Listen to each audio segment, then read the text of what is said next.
Menyambung pertanyaan saya kemarin tentang tahlilan. Pertanyaan yang mana ini? Yang tentang tahlil. Jadi kesimpulan dalam tahlilan tersebut, bid'ah atau sunnah? Jangan ke sana kalau kita mau ngomong. Bid'ah atau sunnah, seolah-olah cuma pilihan itu dua. Kalau nggak sunnah, bid'ah. Nggak sunnah, bid'ah. Hukum itu ada berapa? Hukum ada berapa saya tanya? Sunnah itu apa? Sunnah itu ma'udhifa ilan nabi, sesuatu yang disandarkan kepada nabi. Ya.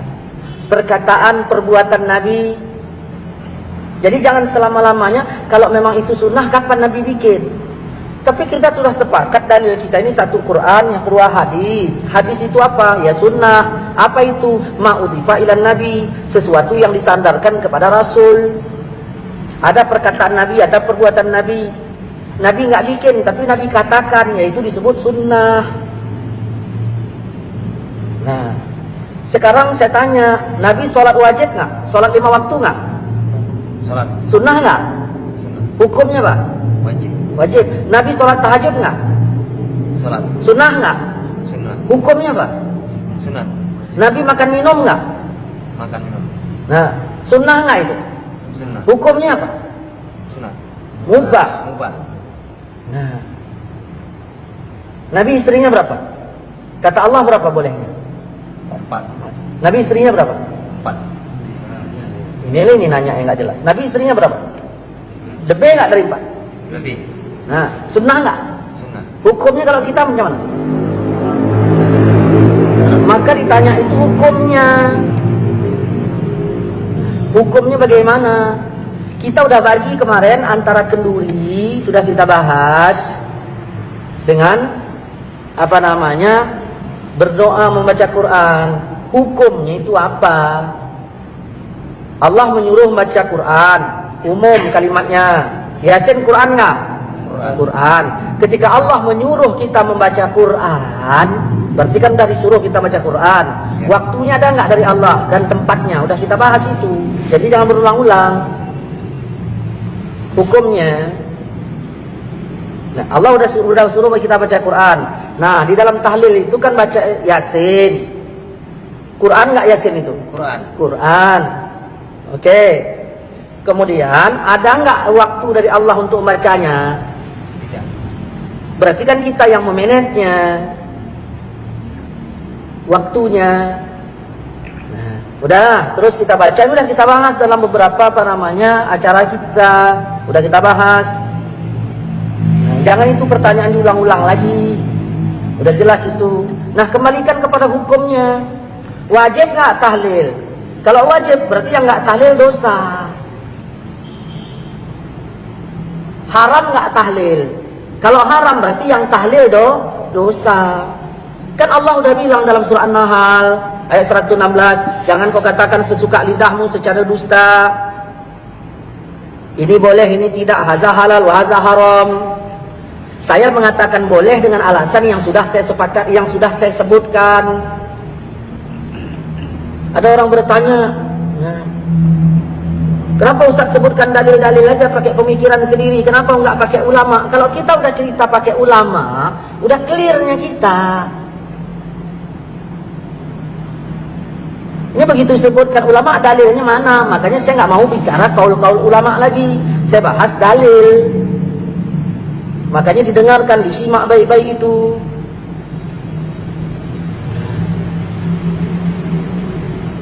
Jadi kita baca baca Pak Yasin. Yang nyuruh baca Yasin siapa? Yang nyuruh baca Al-Quran. Yang nyuruh baca Quran itu ya adalah Allah. Nabi juga nyuruh kita baca. Begitu disebut kalau misalnya Nabi nyuruh baca, kalau Allah nyuruh baca, berarti ya bebas kita bacanya. Diperkirakanlah itu tempat baik untuk dibaca atau tidak. Jadi hukum itu dikemanakan? Ada 5, wajib, sunat, mubah, makruh, haram. Kalau tidak wajib, apakah berarti udah haram? Jangan dulu haram yang kemari. Wajib dulu, baru sunat, baru mubah, baru makruh, baru haram. Nah, tahlil itu kita tanya mau kemana, kita bawa hukumnya. Kemana? Jangan tanya sunnah atau bid'ah. Berarti kalau nggak sunnah berarti bid'ah. Tidak begitu. Allah pun bilang, "Wa man lam yahkum bima anzalallah." Siapa yang tidak menghukumkan seperti hukum Allah, berarti hukum. Karena kalau ditanya sunnah itu ada takluk beberapa hukum. Banyak yang sunnah ini hukumnya nggak jatuh wajib semua. Begitu. Ketika Allah menyuruh, tidaklah langsung jadi wajib. Ada kalanya Allah menyuruh itu langsung kepada sunat. Seperti wa minal laili, di sebagian malam, fatahajjat, hendaklah kalian tahajud. Tahajud, perintah itu kan? Perintah, hukumnya apa? Apa wajib? Begitu. Saya maaf ya, bahasa kasarnya nih. Jangan bikin pertanyaan tolol kayak gitu.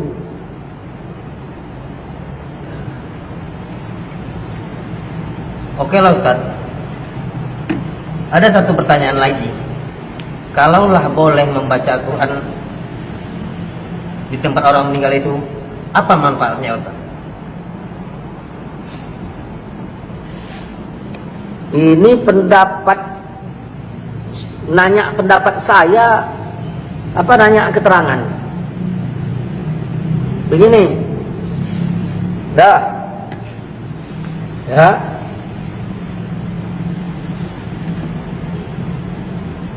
Namamu siapa?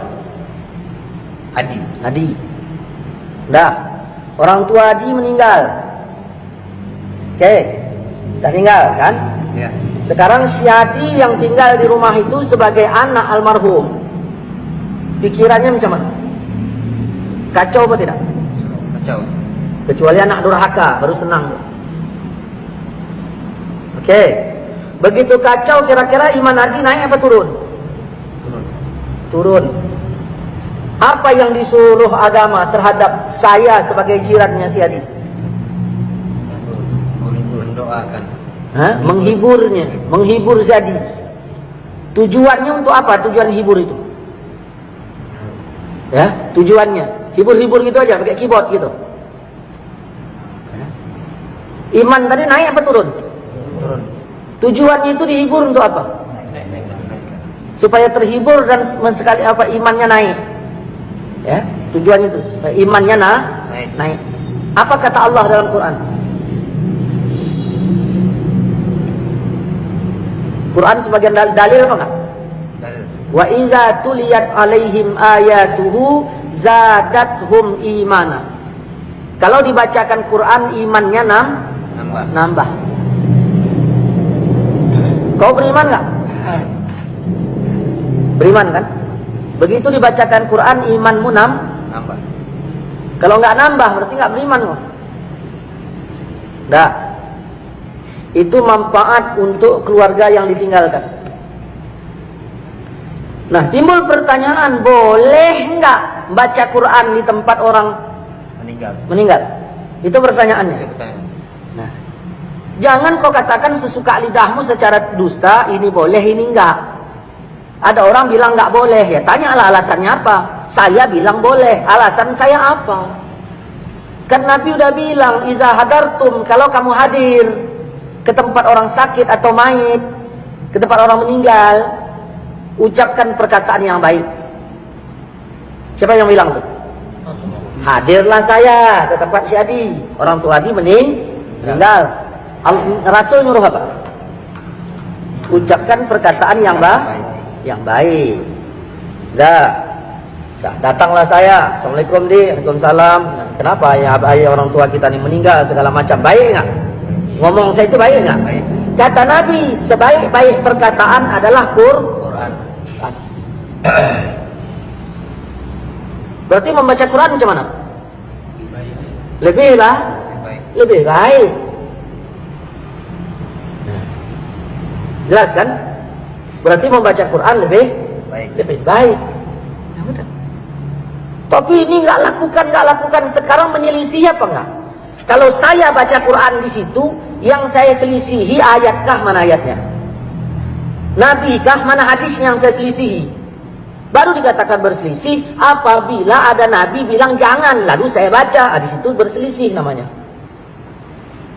Tapi bacanya rame-rame. Apa? Berarti babnya bab rame-rame bacanya, baca berjamaah masalahnya. Nanti kita bahas tentang masalah baca berame-rame. Jangan diaduk-aduk masalahnya. Berarti katakanlah Ustadz, saya setuju tahlilan, tapi yang penting bacanya satu orang. Kan enak. Ini enggak, memang tahlilan bid'ah, pernah dibikin siapa? Ini. Datanglah saya tadi. Saya bacalah Al-Quran. Kenapa? Karena sebaik-baik perkataan adalah Al-Quran. Saya baca di situ. 2. Yang ketiga, kalaulah saya ngomong-ngomong yang baik bersama si Adi. Nah, tadi tak masalah kan? Ya. Tiba-tiba ada orang lain datang, Ustadz kirim salam sama si Adi. Nah, lalu saya bilang, Assalamualaikum di, Waalaikumsalam. Pak Tanjung kirim salam sama kau. Oh, ya udah, tanyanya macam mana kabarmu? Nah, kata-kata macam mana kabarmu itu bahasa saya apa bahasa Pak Tanjung? Bahasa Pak Tanjung, karena dia suruh nanya. Boleh nggak saya bawa bahasa Pak Tanjung ke rumahmu? Boleh. Kalau bahasa Pak Tanjung boleh saya bawa, kenapa bahasa Allah kau larang?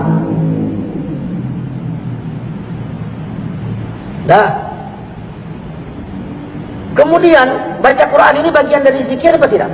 Zikir. Bagian dari zikir, jelas ya? Bagian dari zikir. Inna nahnu nazzalna zikra. Sesungguhnya kami turunkan zikir, itu maksudnya Quran. Nah, zikir. Kata Nabi dalam riwayat Imam Muslim, perumpamaan orang yang zikir dengan yang enggak zikir itu kayak yang hidup dengan yang mati. Bayangkan yang melayat kita ada 20 orang. Yang baca Quran 5. Yang 15 enggak. Yang baca Quran digolong zikir apa enggak? Yang enggak baca Quran digolong enggak zikir kan? Berarti sama dengan mati kan? Ini yang heran kita ketika kita datang ke tempat orang meninggal, cerita entah apa-apa, masalah pemilu begini begitu, enggak ada yang nyalahkan. Begitu ditarik ayat, langsung ada yang nyalahkan. Ini paham seperti apa ini?